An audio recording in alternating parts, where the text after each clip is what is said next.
On enchaîne avec la catégorie C1 dames et nous pouvons d'ores et déjà saluer la présence de deux Françaises sur cette manche de finale. Margot Henry et Ella Bregadi nous ont tous deux régalé pendant la demi-finale où elles se sélectionnent à la 8e et 9e place.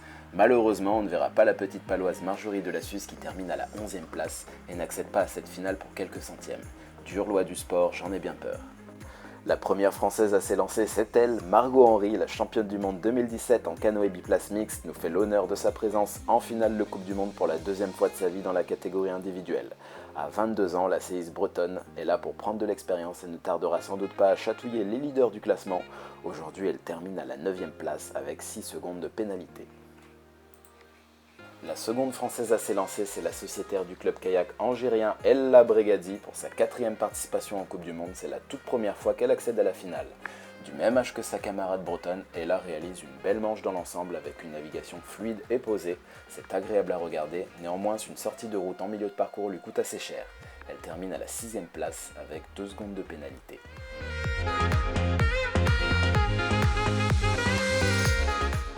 On retrouve à nouveau la révélation de ces 2 dernières semaines, la jeune et talentueuse américaine Evie Leipfart, qui prend le départ de sa 4e finale en 2 semaines. Vous rendez-vous compte, à seulement 15 ans, la petite cadette est en train d'écrire l'histoire d'une entrée en matière au niveau international tout simplement spectaculaire. Aujourd'hui, la championne de la Coupe du Monde Junior 2018 en kayak et en canoë est partie très fort. Comme lors de sa finale en kayak, elle met beaucoup de rythme avec sa pagaie et ne semble pas hésiter une seconde devant les difficultés. Si elle a perdu un peu de terrain sur ses 2 premiers stops dans cet enchaînement difficile 5-6, elle réalise le plus beau passage en avant de la finale et rattrape son temps perdu. En parfait équilibre dans son canoë, elle poursuit sa course avec des trajectoires courtes et précises et maîtrise son parcours jusqu'à la ligne d'arrivée. Même si elle ne vient pas encore chatouiller la vice-championne olympique australienne Jess Fox, qui est presque 8 secondes plus rapide, cela ne saurait tarder si on analyse la vitesse de progression de l'américaine et surtout sa régularité à très haut niveau.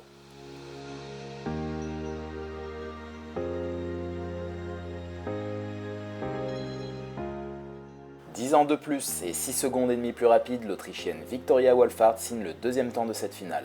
La championne d'Europe l'an dernier à Prague prouve encore qu'elle est au top niveau dans les 2 catégories, canoë et kayak.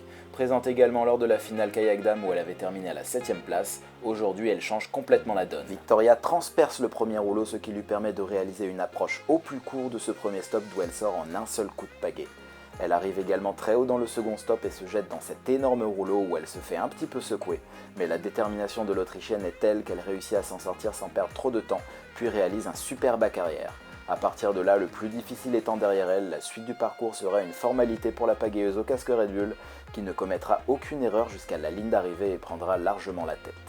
Et cela ne durera qu'un court instant car reste à s'élancer au départ une concurrente et pas des moindres.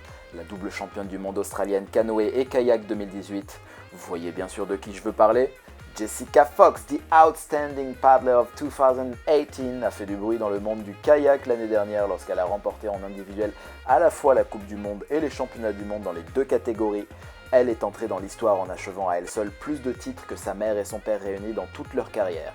Et Dieu sait que cela est considérable lorsque l'on se rappelle des 5 titres de champion du monde décrochés par le paternel Richard Fox. Nommé sportif de l'année pour la seconde fois, il ne manque plus qu'à l'extraterrestre franco-australienne de décrocher l'or aux Jeux Olympiques. Si elle l'a raté de peu à Londres et à Rio, à Tokyo ce sera une toute autre histoire que seule Jessica ou une autre pourra nous écrire. Sur le aujourd'hui, à cause d'une touche au stop 7, elle est 1 seconde et demie derrière l'Autrichienne, un retard qu'elle va s'empresser de rattraper, mais une seconde pénalité à la porte 9 tombe. Et Jessica va devoir faire quelque chose de vraiment spécial pour revenir sur ces 4 secondes ajoutées à son chrono, ce qu'elle fait. Au contact dans cette descente de compte, puis dans cette inversion, on peut voir que son bateau est toujours en mouvement, avec une assiette à plat lui garantissant la meilleure glisse possible.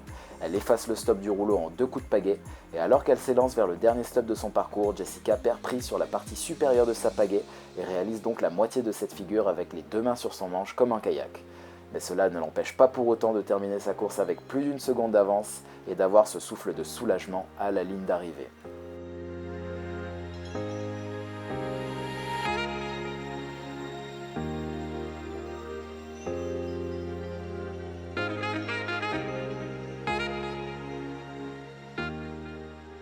Et enfin, la dernière catégorie à s'élancer sur cette Coupe du Monde de Tassen, les kayakom.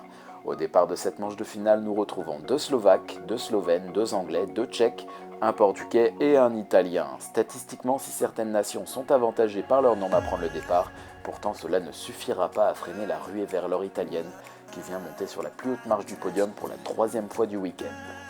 Comment expliquer cette domination transalpine ? Peut-être pour la simple raison que ces kayakistes ont l'habitude de faire leur sélection nationale sur ce bassin, mais cela n'explique pas le fait qu'ils aillent plus vite que les pagayeurs locaux qui s'entraînent ici quotidiennement. Les Italiens, à mon avis, sont les seuls à connaître le secret de ce succès phénoménal. En attendant, nous allons épier les images de ces manches de finale pour tenter d'en apprendre davantage.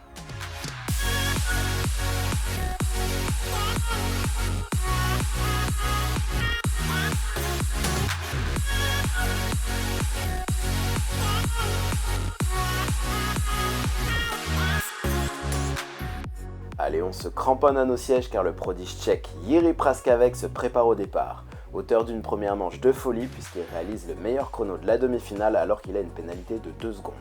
Le jeune papa a mis tout le monde d'accord. Déjà l'an dernier, second de cette étape ici même à Tassen, il prouve qu'il connaît ce bassin comme sa poche. Le vainqueur de la Coupe du Monde générale de l'an passé a de quoi faire trembler ses adversaires car en 2018, sur 5 participations en Coupe du Monde, il est monté sur 4 podiums et rate le 5e à un poil de cheveux.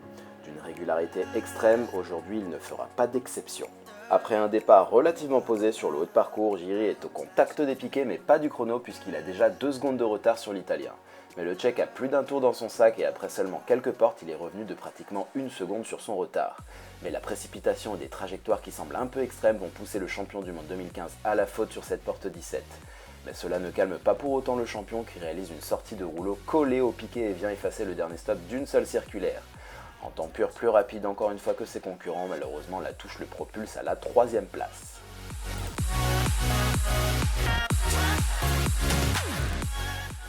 Un autre champion, un autre style de navigation avec le Slovène Peter Kozer, local et grand favori de l'étape, le monde n'a qu'à bien se tenir.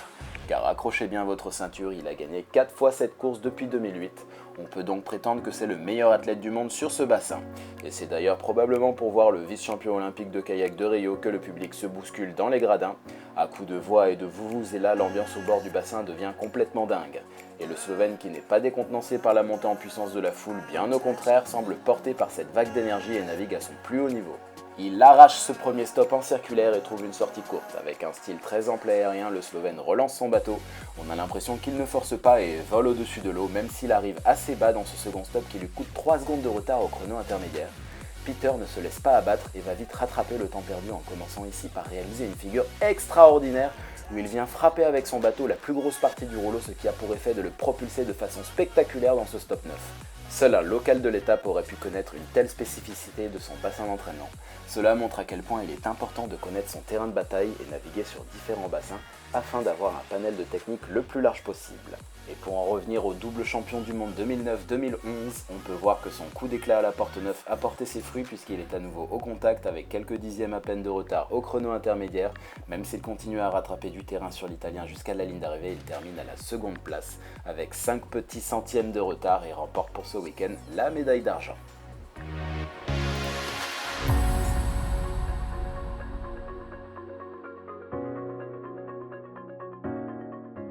Et enfin, la plus grosse manche de la journée, c'est ce bateau vert-blanc-rouge qu'il a réalisé du haut de son 1m85 et ses 80 kg. Giovanni De Gianello remporte aujourd'hui sa 4e victoire en Coupe du Monde. Champion du monde junior en 2010 et médaillé d'argent en 2014 chez les moins de 23 ans, il n'a pas encore de titre chez les seniors, mais cela ne saurait tarder pour celui qui prend la fâcheuse habitude de gagner les finales dont il prend le départ. En effet, depuis 2016, lors des 5 finales de Coupe du Monde auxquelles il a participé, le Transalpin l'emporte 4 fois. C'est pour dire la force du mental et la soif de victoire de ce champion. Lors de cette traversée de rouleau tumultueuse qu'il semble connaître par cœur, Giovanni efface la sortie comme s'il avait ensorcelé la vague pour lui permettre de réaliser le plus beau passage du week-end et prendre beaucoup d'avance au chrono intermédiaire. Si on observe bien l'assiette de son bateau, on constate qu'elle est presque tout le temps à plat, signe d'une maîtrise technique parfaite et d'une sangle abdominale solide en béton. De plus, on peut voir qu'il pagaie loin devant avec une posture offensive, ce qui semble donner une vitesse au bateau qui lui permet d'effacer toutes les difficultés du parcours sans effort. Il réalise ce stop rouleau presque sans forcer en un seul coup de pagaie alors que le dernier stop est réglé très bas. L'Italien est contraint de faire un stop milieu de porte qui lui fait perdre un peu de temps, mais le régime physique imposé par son entraîneur Daniel Molmenti, le champion olympique de Londres, est là pour faire la différence sur ce sprint final qu'il survole et franchit la ligne d'arrivée avec 8 secondes d'avance.